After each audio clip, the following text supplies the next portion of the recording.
Noah Lyles to host athletes after-party at Tokyo World Champs, entry $20. When the Sprint King becomes the Party King. The 2025 World Athletics Championships in Tokyo was not only about breathtaking records and dramatic finishes on the track. Beyond the medals, glory, and tears, there was a different kind of stage waiting for the athletes once the competition ended. And this stage had lights, music, and a cover charge of just $20. Yes, you read that right. Noah Lyles, America's sprint sensation and showman extraordinaire, decided to host the official after-party for athletes, fans, and journalists at the close of the championships. The venue, a glitzy rooftop lounge overlooking the neon skyline of Tokyo. The vibe, equal parts carnival, concert, and Olympic Village reunion. If the track was where legends were made, the after-party was where legends came to celebrate. The announcement. The news broke midway through the championships. After his electrifying gold medal run in the 200-meter final, Noah Lyles hinted in his post-race press conference that he had one more performance left for the week. Reporters leaned in, pens ready. Another race? Someone asked. Lyles grinned. Not on the track. On the dance floor. We're throwing the ultimate after-party. Athletes, fans, coaches, everyone's welcome. $20 at the door. Bring your energy. Twitter exploded. Instagram reels spread like wildfire. Memes appeared instantly. Bolt passing the baton to Lyles, but instead of a relay stick, it was a disco ball. Tokyo's buzz. The city of Tokyo thrives on spectacle, and Lyles' announcement turned the championship's closing weekend into a festival. Hotels near Shinjuku and Shibuya reported fans extending their stays. Japanese college students pooled money to attend. Athletes from smaller nations joked that they might spend their appearance fees on entry just to see what Noah had planned. The buzz wasn't only about the $20 ticket. It was about the symbolism. In a sport often locked in tradition, Lyles was breaking barriers. He wasn't just a sprinter. He was an entertainer. He understood that athletics wasn't only about what happens on the track. It was also about creating unforgettable moments around it. The venue. Lyles selected a rooftop lounge in Tokyo's Roppongi district, famous for its nightlife and skyline views. The venue, usually a sleek cocktail bar with glass walls and an infinity pool, was transformed into a track and field wonderland. A giant disco ball shaped like a stopwatch hung over the dance floor. LED screens replayed highlights of the championships, Bolt's legacy, Sydney McLaughlin-Lavrone's records, Fempball's hurdles magic, and of course, Lyles' 19.25. The poolside bar offered drinks named after iconic events, 400-meter dash daiquiri, relay rum punch, and long jump lemonade. For food, Japanese street favorites with a twist, takoyaki shaped like mini shot puts, sushi rolls named after sprint lanes, and ramen cold endurance bowl. The DJ booth was built to look like a starter's gun, complete with a countdown timer before each drop. The guest list. The party wasn't just for Americans. Athletes from across the globe RSVP'd. Irian Knighton, silver medalist in the 200m, was spotted practicing his dance moves in the warm-up zone hours earlier. Lyles Tobago, Botswana's rising star, promised to bring African vibes to the Tokyo night. Sydney McLaughlin-Lavrone arrived in a shimmering gold dress, reminding everyone she was as stylish off the track as she was unstoppable on it. Fempball flew down the red carpet like she was clearing hurdles, cameras flashing in awe. Even legendary names, retired champions, showed up, curious about Lyles' take on nightlife.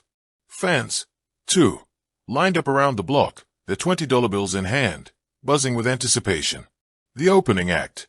At 9 p.m., the lights dimmed. A hush fell across the rooftop. Suddenly, the speakers roared with the sound of a starter pistol. A spotlight hit the center of the dance floor, where Noah Lyles appeared. Not in spikes, but in a sequined jacket covered in stars and stripes. He grabbed the mic.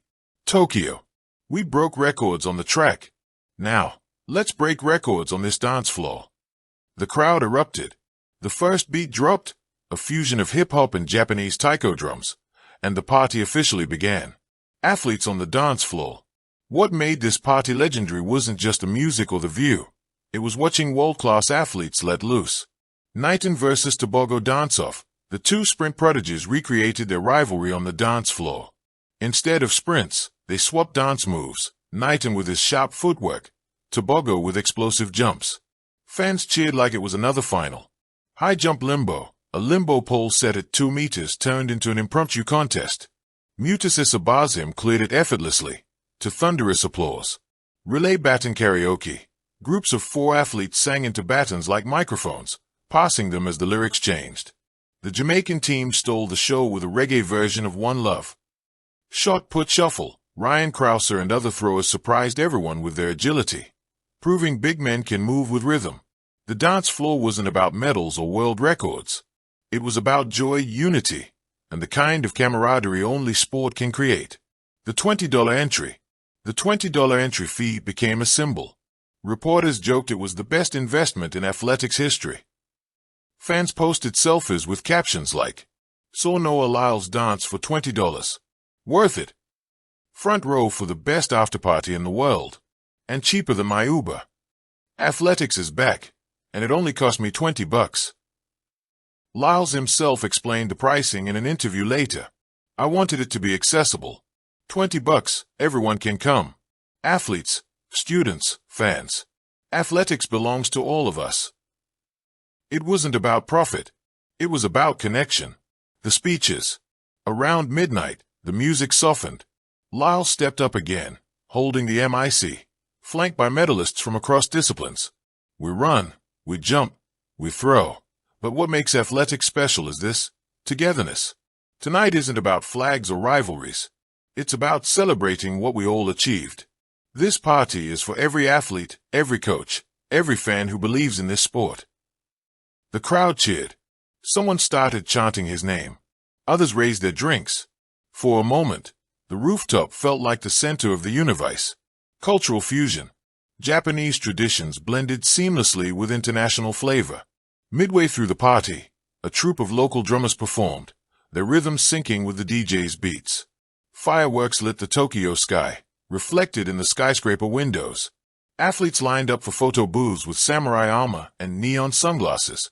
Fans exchanged pins, flags, and autographs. The fusion of cultures was symbolic of athletics itself, global, diverse, united. The closing hours. By 3 a.m., the energy was still high. Sweat glistened, shoes were kicked off, and the DJ played anthems from every participating nation. From reggae to Afrobeat, K-pop to American rap, the playlist was a world tour. When the final song played, a remix of the Olympic theme, athletes locked arms and swayed together. Lyles stood in the middle, exhausted but glowing.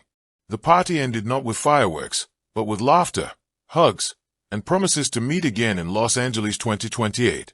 The morning after, Tokyo woke to headlines not only about medals but about the party.